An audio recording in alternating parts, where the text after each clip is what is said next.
Somebody told us Wall Street fell, but we were so poor that we couldn't tell. Cotton was short and the weeds were tall, but Mr. Roosevelt is gonna save us all. The only thing we have to fear is... Oh, my bad. I was myself a little New Deal jam session. Take out your class notes, chapter 19, Roosevelt and the New Deal. New Deal, new Roosevelt. We're talking about Franklin Delano Roosevelt, not Theodore Roosevelt. Theodore Roosevelt was his distant cousin. They were related, same last name, but very, very distantly related. They probably wouldn't have bumped into each other getting baked beans at the family reunion. But Teddy probably would have bumped into his niece, Eleanor Roosevelt, who would marry Franklin Roosevelt. That's right, Eleanor did not have to change her last name when she married Franklin Delano Roosevelt. But she did marry a guy who's going to become one of the most well-known presidents in the United States history. So let's talk about him. He was governor of New York when he ran for president. He was a polio survivor, so he's going to live with polio throughout his presidency for the rest of his life, which will be throughout his presidency. When he beats Herbert Hoover in the election, in the presidential election in 1932, he's going to get elected, obviously, then. Then he's going to get elected in 36. Then he's going to get elected in 1940. Then he's going to get elected in 1944. And he's going to die in office in 1945. So he's going to be around for a very long time. Understand the difference between Franklin and Hoover. Hoover wasn't a big believer in having the United States government directly intervene in the economy. And by that, it means provide really big aid programs directly for the American people. If Hoover would do that, he would go through the states rather than go directly to the people.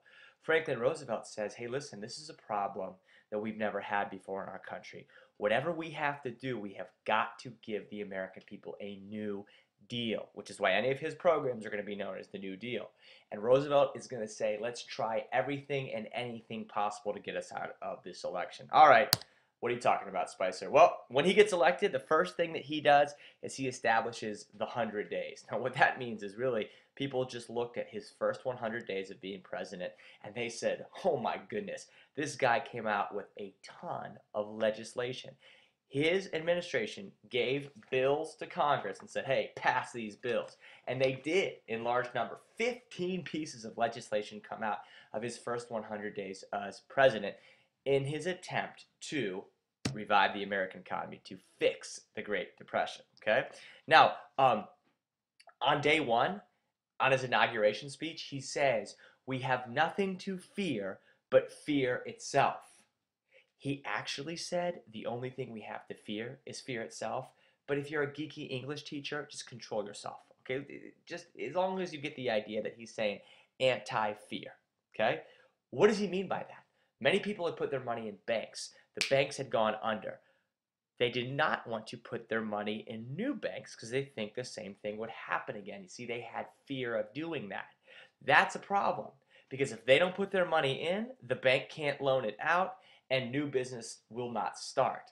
That's a huge issue. So Franklin Roosevelt's saying, hey, I know everybody is deeply anxious because of what happened, but the only thing we have to fear is our own fear. Let's get over it, okay? Calm down, calm your anxieties, start putting some money into the banks, okay?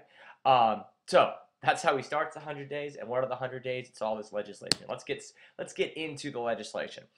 Like we said, the big problem here is going to be around banks and debt relief. Here's what Roosevelt does. Immediately, he announces a bank holiday. Sounds really nice, doesn't it? Like, cookies and presents. No. What it meant is all banks in the United States are closed.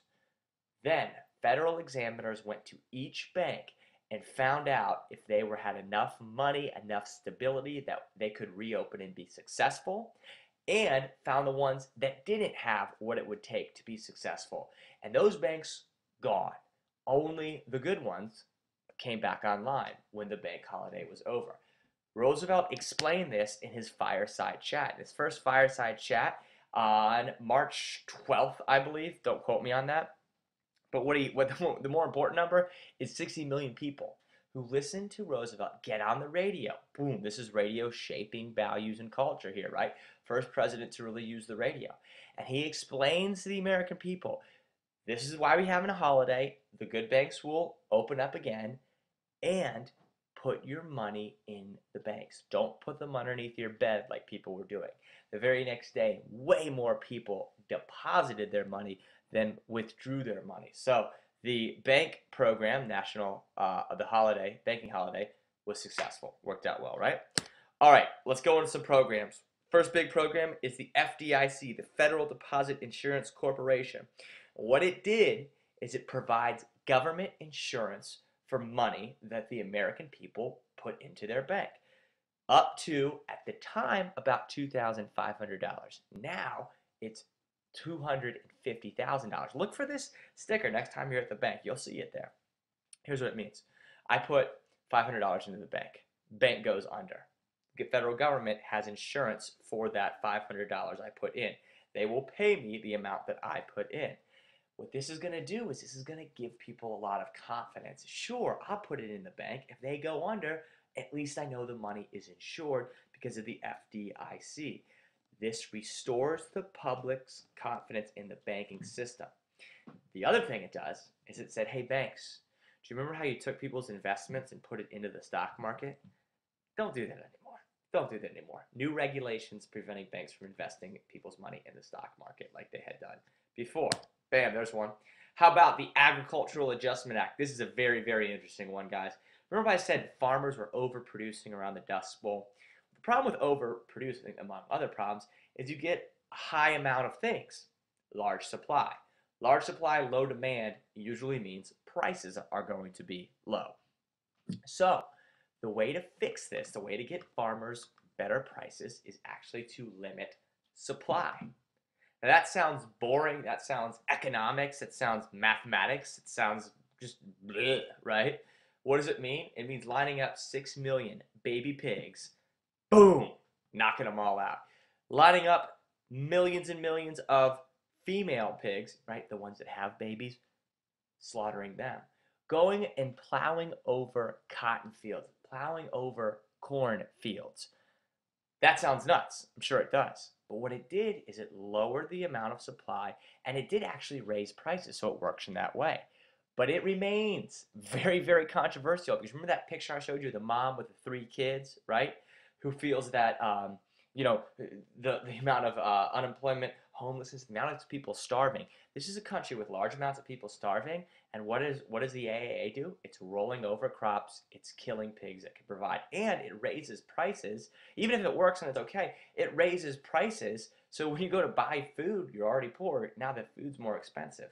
But it did help the farmers out. It was a recovery program designed to bring the nation out of the Depression over time. You can understand why it worked, and you can understand why it was controversial, okay? Next one up, Civilian Conservation Corps. Civilian Conservation Corps provided a number of services, especially related to forestry, right? So they did stuff with tree planting, they built dams, employed 18 to 25-year-olds, so this was for young men, and while they were at it, they actually taught many of them how to read and write, CCC, okay? Oh, this is a big one. This is like the biggest one, the WPA, the Works Progress Administration. Works Progress Administration was a relief measure provided to give direct payment for immediate help. So if you got employed by the WPA, the work that you did, you would get paid for. What kind of work did they do? Well, they had projects such as roads, federal buildings, and the arts. This is like the best picture you could ever see. You got, here's your construction guys, excuse me, and they're working on, it looks like the side of a road. Yes, many roads you've driven on, I would imagine, were WPA projects. They also helped build federal buildings. But there was another part to it as well. There was an artistic part, and here it is. They paid people to paint. They paid people to make murals. They paid writers to record slave narratives. You can listen. You should Google it right when you're done with this video. Listen to the voice of someone born into slavery talk. It's an amazingly powerful historic experience. It might give you the historical goosebumps. But these were old slaves that were, they were old, and right before they went away, WPA recorded them. That was paying writers. So it has the arts, It's got the construction part too. 8.5 million people work in the Works Progress Administration. So they employed lots of people. WPA, very important. All right, let's go over the last really, really big one, which is the Social Security Act. The idea of the Social Security Act is to give safeguards for workers in two important areas. The core of the program is a monthly retirement benefit to people over 65. So, if you're over 65, you get a Social Security check every single month for an amount of money to help you live. Second, it provided unemployment insurance. So if you lost your job, you could get paid while you were looking to find a new job. Those are two things. Well, like anything, where does the money come from? It actually comes out of workers' paychecks. If you are working now, great. If not, I'm sure you will be soon. Look at your paycheck. Find FICA, F-I-C-A. That's the amount of money that's being taken out of your check to fund Social Security. All right? This is going to be the biggest program that comes out of the New Deal. Open up the Washington Post. You'll find Social Security pretty quickly because this is now a big political program as well. It was then, but it is now for the things that it is being used for. Currently, Social Security as it is now will go bankrupt. It will run out of money. And many people look back to the New Deal and say, hey, this is where it started, and we fight over the history of Social Security. We fight over Social Security right now. Understand, it comes out of the New Deal and it is designed to be a safeguard for employees. Monthly retirement benefit and unemployment insurance, Social Security, okay? And one more thing about the Social Security, Social Security is a big one, right? Social Security Act is the biggest one that shows, look what the government is doing. It is now intervening directly into the lives of the American people for the purpose of the American people's well-being. The Herbert Hoover government would never have done something like this. The FDR government will do something like this. It sets a precedent. It sets an example that continues throughout the rest of American history. Government isn't sitting on the sidelines anymore. Government's going to go in directly. Government is criticized for this. Some people on the far left think that the government didn't go far enough in the Great Depression. That would be Huey Long was a great example of that. Some people on the right think the government went way too far during the New Deal. The American Liberty League protested the amount of intervention used by the government. But understand, government is now playing an active role in people's lives. New Deal legacy, guys. New Deal, like I said, it's going to change the role of government as the United States knows it. Now, people believe it's the responsibility of the government to deliver public services, to intervene in the economy when it goes wrong. That old laissez-faire, hands-off view that the U.S. government had in the 1880s and 1890s is gone because the government should promote the general welfare of the people. Last thing, New Deal, did it work? That's debated to this day. Understand that employment did still remain very high at the end of the 1930s. Many people claim that World War II is what got the United States out of the Great Depression. But it did put a lot of people to work immediately, and it did make an attempt to improve the lives of people immediately. Was it a great program? Was it not a great program? That's up for historians and, most importantly, for you to decide. You just got to know the facts that I just told you all about that you already probably knew from class anyway. Get ready for the test. Do well. You're going to do great. Get yourself a high grade. Make your mama proud.